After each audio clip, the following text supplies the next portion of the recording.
ராதை உனக்கு சொன்ன வேதம் என்ன? நான் போகும் பாதை என் நாடும் உன் பாதை.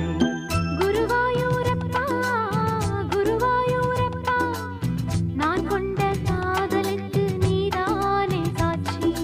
தேனாற்றம் கரையில் தெய்வீக குரலில் நான் தான் ஒரு பாட்டிசைத்தேன்.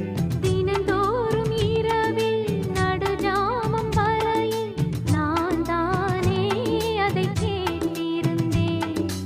அரங்கேற்றம் தான் ஆகாமல் தான் அலைபாயும் என் ஜீவன்தான். வாவா என் தேவா செம்பூவா, என் தேகம் சேராதோ உன் கைகளிலே. குருவாயூரப்போ குருவாயூரப்பா